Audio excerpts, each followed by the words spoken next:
갬성에 충실한 모드 25가지를 소개해 드릴 겁니다. 최근에 모드 야생에 관련된 영상을 조금 올렸더니 제가 사용하는 모드에 대해서 궁금해 하시는 분들이 꽤 많더라고요. 특히 마인크래프트를 순정으로 즐기는 분들에게 추천할 만한 것들을 엄선해서 기존 마인크래프트 플레이에 최대한 지장을 주지 않는 것들로 선정했고, 소개해드린 모드를 이 영상을 보고 계신 여러분들께 간편하게 다운받고 적용하실 수 있도록 제가 그동안 개인적으로 사용했던 모드팩을 공유함과 동시에 모드팩을 적용하는 방법에 대해서까지 책임지고 알려드리러 왔습니다.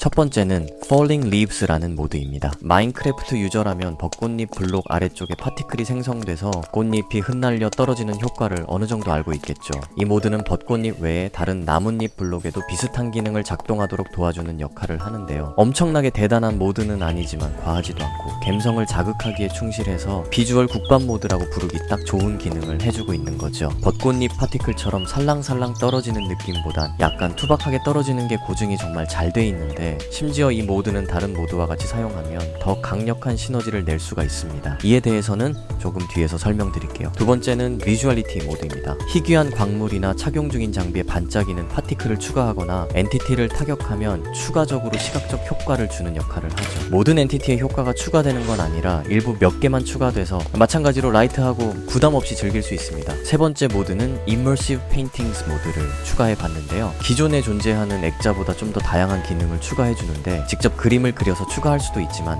내 컴퓨터에 있는 이미지 파일을 그대로 게임 내로 옮겨서 장식할 수도 있고, 액자의 테두리 종류를 커스텀할 수도 있습니다. 야생에서 사용하려면 조합법은 이렇게 되네요. 자신만의 최애가 있다면 집에다가 이런 식으로 장식을 할 수도 있겠죠. 네 번째 모드는 Eating Animation 모드입니다. 말 그대로 음식을 먹을 때 가벼운 애니메이션을 추가해주는 모드인데요. 고기를 먹을 때는 한 입씩 베어 먹거나 사과를 먹을 때는 양옆으로 베어 먹는 깨알 같은 디테일을 추가해주는 거죠. 애니메이션이 추가되면서 음식을 얼마나 섭취했는지 실시간으로 확인할 수 있어서 모드가 없는 것보단 좀 더 편의성이 향상되기도 합니다. 다섯 번째는 Enhanced Visuals 모드인데요. 주로 플레이어가 피격을 당했을 때 특수 효과나 사운드를 추가해주는데, 크리퍼가 폭발할 때 데미지를 받을 경우 이렇게 폭발과 동시에 블러 효과가 추가되고, 폭발 후에는 이명이 잠깐 들리기도 하죠. 피격을 당하면 화면에 출혈이 보이거나 플레이어의 체력이 빈사에 가까울 경우 심장 박동 소리와 함께 블러 효과가 추가됩니다. 확실히 갬성은 더했지만 화면을 가리는 효과라서 호불호가 갈릴 수 있겠네요. 하지만 여기에 하나 더 추가해주면 좋은 모드가 있는데, 여섯 번째 모드는 Explosive Enhancement 모드입니다. 폭발하는 파티클을 좀 더 폭발에 가깝게 바꿔주는 역할을 해요. 설명이 조금 힘든데 그냥 보시면 바로 느낌이 오실 겁니다.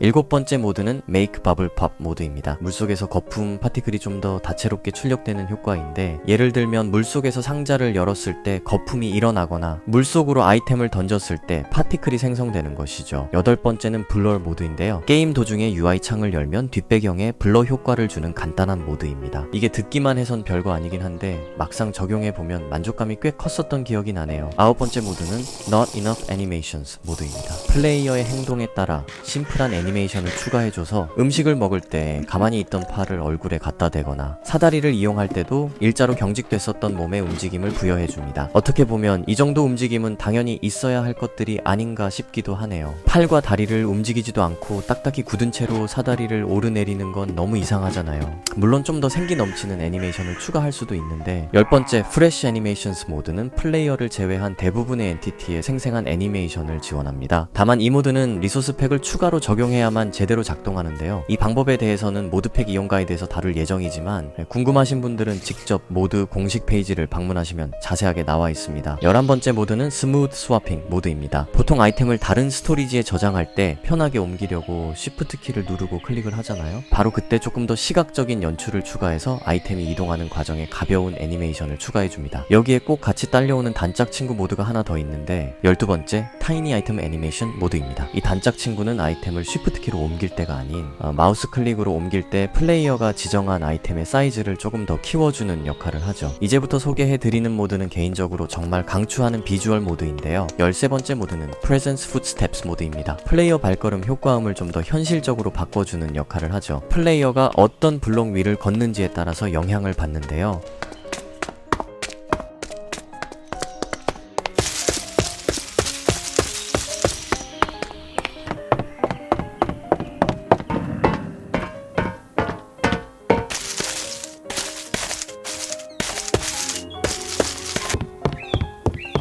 하지만 이 정도 효과음은 리소스팩으로도 충분히 구현할 수 있잖아요. 굳이 모드로 출시할 필요가 있었을까 싶었는데 그 이유가 바로 여기에 있었습니다. 제가 생각했던 것보다 훨씬 이 모드 개발자가 디테일에 진심인 변태라는 걸 느낄 수 있었는데요. 공중에서 착지하는 소리, 걷는 소리, 달리는 소리가 전부 따로 출력되기도 하고 날씨에 영향을 받기도 하는데요. 비가 오면 철퍽철퍽하는 빗소리가 함께 출력되거나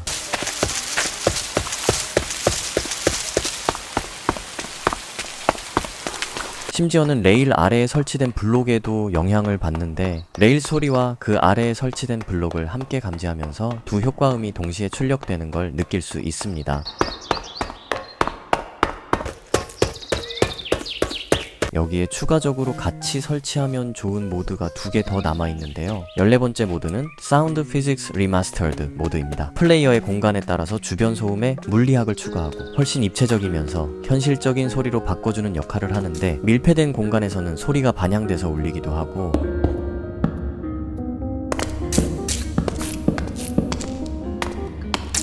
밀폐된 공간 너머에서 들리는 소음은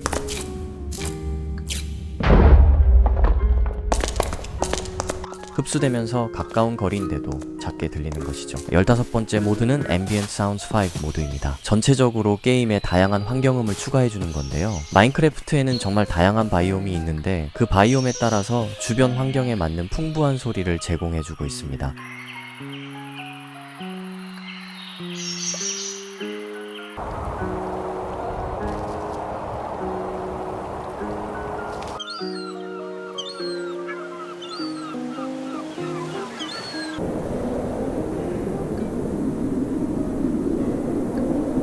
마지막 16번째 모드는 오토 HUD입니다. 이 모드는 확실히 호불호가 갈릴 것 같아서 맨 뒤로 뺐는데요. HUD라는 건 Heads Up Display의 약자인데 마인크래프트에서는 체력 게이지나 단축바를 가리키는 용어입니다. 디스플레이에 동기화가 필요 없을 경우에는 이런 식으로 단축바를 없애면서 좀 더 깔끔한 화면으로 게임을 즐길 수 있고 플레이어가 데미지를 입거나 배고픔 게이지가 부족해지면 그 상황에 맞는 최소한의 UX를 표시함으로써 극한의 깔끔한 화면으로 게임을 즐길 수 있습니다. 하지만 개인적으로 조금 불편했던 경험이 다소 있는 편이었는데 배고픔 게이지는 떨어질 때마다 표시해주는 게 아니라 3칸 이하로 떨어졌을 때만 표시해주거나 체력 게이지 역시나 변화가 일어났을 경우에만 잠깐 보여줄 뿐이라 아무런 변화 없이는 현재 자신의 몸 상태가 어떤 상태인지 알 수 없는 답답함이 꽤 많이 느껴졌습니다. 저는 화면을 녹화해야 하는 사람이라 최대한 영상미를 높이기 위해 사용했지만 평범하게 게임을 즐기시는 분이라면 불편함을 감내하면서까지 사용할 정도는 아닌 것 같네요. 여기까지 비주얼 관련 모드 16가지를 알아봤으니까 편의성 모드로 넘어가 보도록 하죠.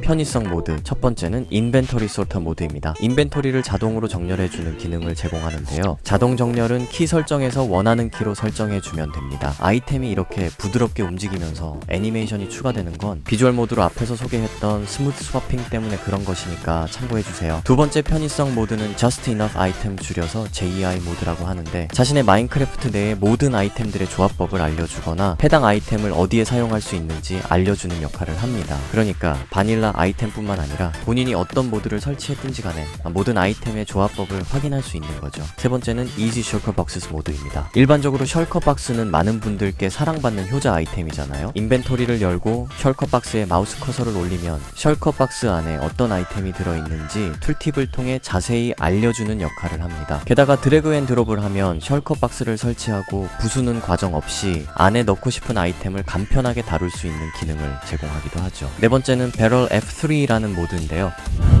일반적으로 야생을 할 때 F3키를 눌러서 현재 정보를 확인하는 경우가 많은데 그 인터페이스를 좀 더 알아보기 쉽도록 가독성을 높인 모드라고 할 수 있습니다. 물론 필요한 정보만 띄울 수 있도록 자신만의 커스텀을 할 수도 있죠. 다섯 번째 모드는 애플 스킨입니다. 소비 아이템의 배고픔 게이지와 포만감 게이지를 각각 얼마나 채워주는지 표시해주는 툴팁을 추가하고 눈에 보이지 않았던 포만감 시스템을 시각적으로 확인할 수도 있게 해줍니다. 정말 간단 명료하네요. 마지막 여섯 번째 편의성 모드는 캐리온이라는 모드인데요. 아이템이 들어있는 상자를 통째로 들어 올려서 운반할 수 있는 기능을 추가합니다. 다만 상자뿐만 아니라 일부 엔티티를 들 수 있는 기능이 포함되어 있어서 이 모드를 추가할 경우 원래 바닐라에서 사용하던 끈의 용도가 거의 사라질 수도 있겠죠. 편의성 모드이긴 하지만 어쩌면 마인크래프트 난이도 밸런스를 대폭 낮출 수도 있기 때문에 조금 주의해서 사용할 필요가 있을 겁니다. 여기까지 편의성 관련 모드 6가지를 알아봤고 마무리 단계인 콘텐츠 추가 모드로 넘어가 보도록 하죠.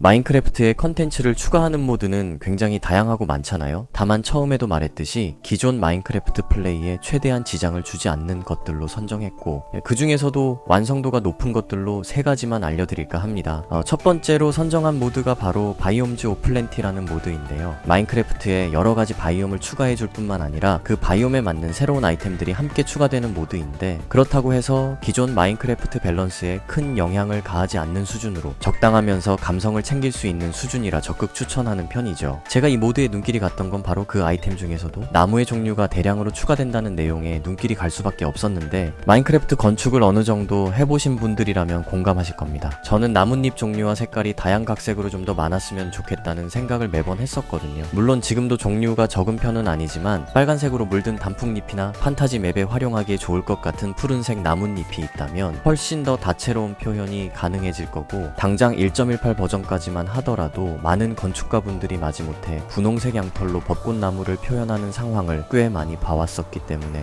이 정도만 해도 충분히 가치가 있겠죠. 게다가 첫 번째로 추천했던 Falling Leaves 모드와 호환성이 좋아서 더 좋은 시너지를 낼 수가 있는데요. 바이옴즈 오플랜티 모드로 추가된 나뭇잎도 동일한 색상에 맞춰서 잎이 흩날려 떨어진다는 겁니다. 이게 어떤 원리로 가능한 건지 모르겠지만 안 될 줄 알았는데 되더라고요. 물론 바이옴을 추가하는 모드는 이 모드뿐만 아니라 다른 것들도 많죠. 하지만 그 중에는 너무 스케일이 커서 기존 야생 플레이에 방해가 되는 경우가 많았고 대부분 직접 사용해본 결과 이 바이옴즈 오플랜티 모드가 제일 만족스러웠습니다. 한마디로 가장 공식에 가까운 듯한 짜임새를 가진 바이옴 추가 모드였다고 요약할 수 있겠네요. 두 번째 콘텐츠 추가 모드는 리틀 타일즈 모드입니다. 이 모드에 대해서는 정말 많은 설명을 해왔었는데 자세한 내용이 궁금하신 분들은 우측 상단에 표시되는 카드를 확인해주세요. 마인크래프트에 존재하는 모든 블록을 픽셀 단위로 건축할 수 있는 모드라고 보면 되는데 장인 정신으로 건축을 해보고 싶다거나 예술가의 혼이 있는 분들에게는 정말 적극 추천하는 모드니까요. 잘 맞는 분들에겐 정말 만족스러운 경험이 될 겁니다. 마지막 세 번째 컨텐츠 추가 모드는 크리에이트 모드입니다. 정말 간단히 말하자면 마인크래프트에 다양한 레드스톤 파츠를 추가하고 관련된 자원을 추가해주는 모드라고 볼 수 있죠. 제가 분명